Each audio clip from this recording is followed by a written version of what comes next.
Hello and welcome everyone to another game of Scythe. This is Joy Division and today I am playing Saxony Industrial.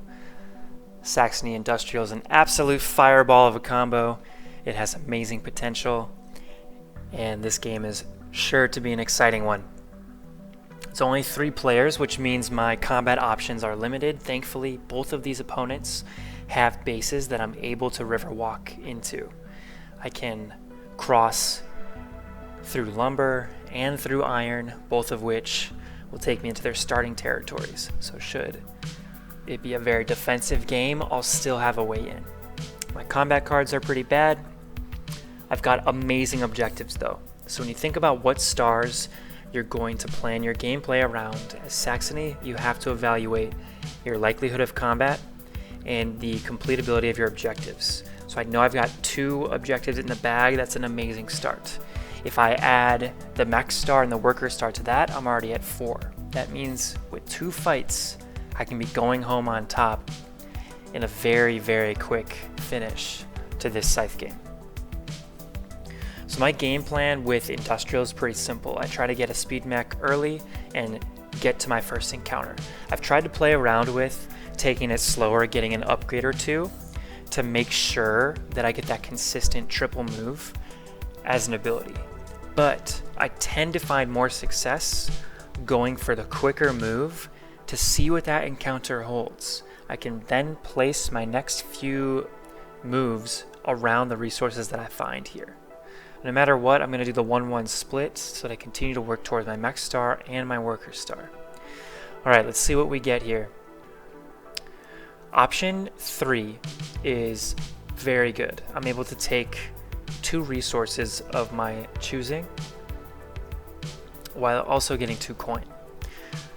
I am tempted to get that mech, but that's going to make it very, very difficult for me to finish the game. Going to 1 coin and having to trade multiple times is pretty deadly. Now, 2 pop is not as good. 2 coin and 2 resources is not nearly as good as an upgrade in 2 resources, but I'm going to be able to secure my upgrade by taking 2 oil here. Taking the upgrade is okay because it also helps me finish my mech star in a timely manner. So you could have argued for taking metal there, or maybe even food, given how bad my cards are, but taking oil is going to be my preferred choice because it gives me a little bit of extra power. I'm already at 1 power. Only at 1 power, that is. And it will let me produce a mech for 2 iron instead of 3, which is key. But most importantly, being able to move 3 units at once is an absolute must as Saxony. You don't have a lot of power, but you do have a lot of cards, so that means you need the triple move. Okay, that was my opening there. I know what my next several turns are going to be. Now I have to see what Polania finds. Oh, good. This encounter is terrible, and I'm so sorry for them, but yeah, that really, really is a bummer. Oil just isn't helpful. You don't need oil, you need iron. Or even food. Just anything but oil. They go with the 2 pop for oil. And they maybe built a building? I might have missed that. Oh, they just chose their upgrade. Okay. So they took a total of 6 oil spent too. Back to us doing our upgrade. We get a little bit of power, we get that triple move we talked about.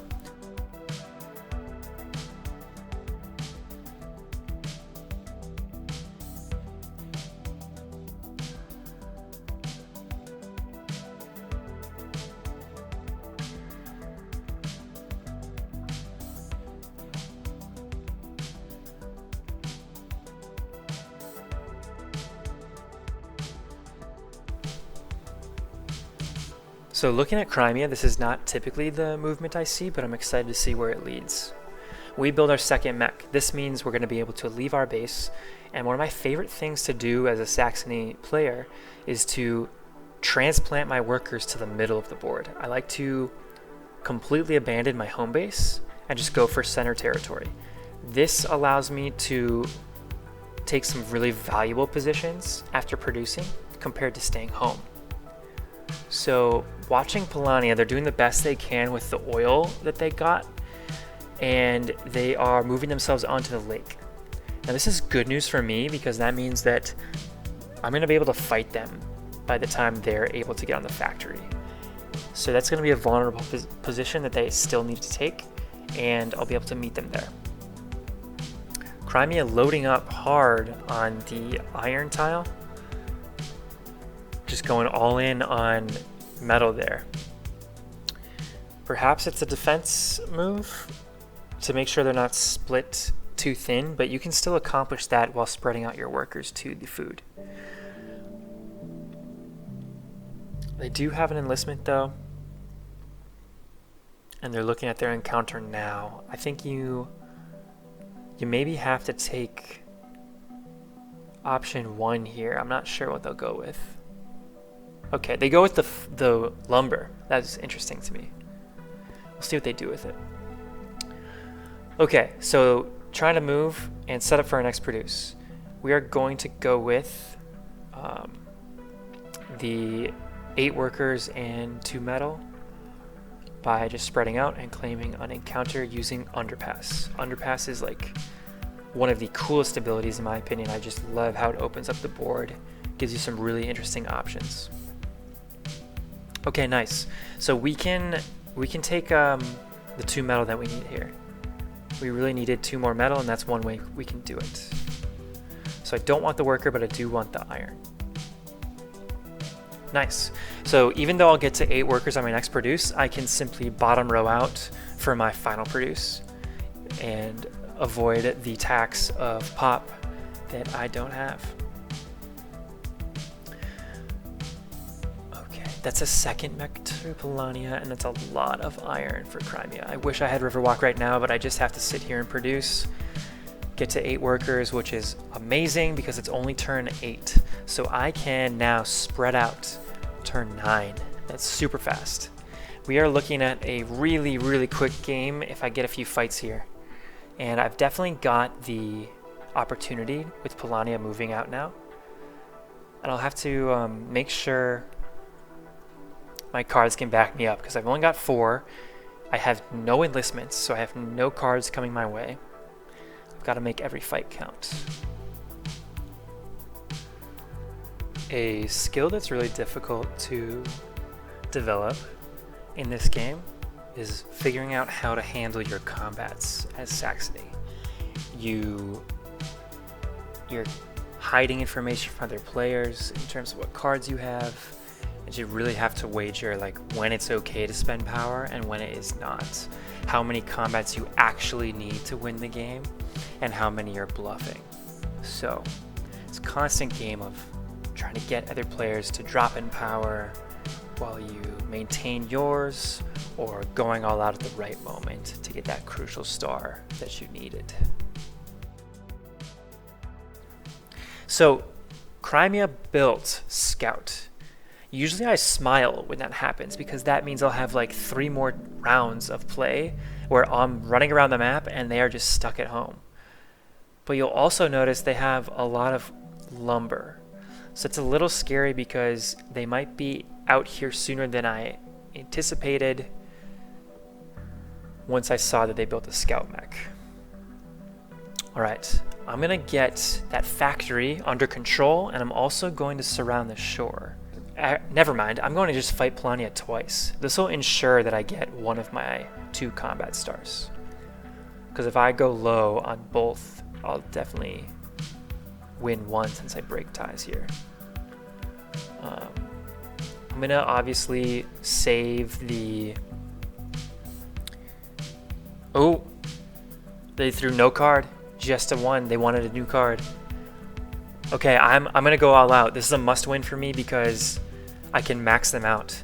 And since I only need 2 combats, I have to go all out on this one. I can't afford to get sent home. And this is, I'm only saying this because I did win that first fight. So if I would have lost that first fight, that's a different story.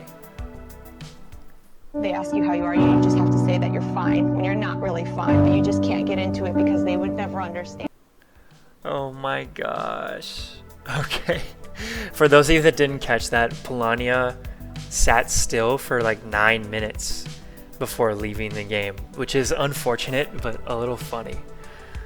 Oh man, that's rough. That is rough. Okay. So my personal philosophy on bots is that you should treat them as if they don't exist. Like, do not interact with them in the game. I'm not trying to impose that's how others should play, or I'm not expecting that's how others play, but personally, like, I just will not dive a bot to get stars. I think it's like way too easy to win off them, and you can clearly like manipulate what they're gonna do. So I prefer to just focus on the opponent that's remaining. So we will not be engaging with Polania the rest of this game, and that is okay. Too bad they left, but sometimes that's the way it goes.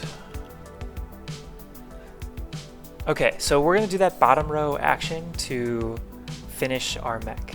That puts us at 4 stars. What my opponent doesn't know is that I have 2, like, definitely completable objectives. I say definitely completable in that they're both easy on paper. The one asterisk I would put on is harvest advantage, because food tiles are pretty difficult for me to get. You'll see that they're not in my starting territory, and to get 3 you have to kind of really go to the corners of the map here. You don't see any central food outside of that one tunnel. Alright, this is tough for me. I've only got 1 card and Crimea has Scout, so this is going to be an ugly departure back home here. They're going to win for free, which is rough. But thankfully it drew them to that territory towards the outside and not towards the middle. This gives me the mobility still to move around the lake and to occupy the farm. So it wasn't intentional bait per se. It's just fortunate that they were drawn to the outside of the map. And yeah, otherwise I might have a tough time surrounding the shore. Okay, I have my regular move and my factory move. I need to make sure that I set myself up to complete both objectives before Crimea can move again. If Crimea can move again, I think this game is in a tough spot for me. I'm not saying that's the tipping point, but it could very well be like the turn I lose the game. All right, my regular move is going to set me up to complete my last objective on my following turn. So the only thing that has to happen here is that Polania doesn't like triple dive this wood tunnel on the far right side of the map. As long as that's okay, I'm gonna walk away with a victory. I got shore up the shore. I'm looking to get harvest advantage with my factory move. So Crimea can't move right now. They might not realize it's over, but I just got a really, really good hand of objectives this game. So, GG. It's tough to see Polania go prematurely, but onward and upward. All right, Saxony Industrial. Hope you all enjoyed it. I always love playing combos like this, and it's fun to make these videos. So, thanks for watching, and I'll catch you all next time.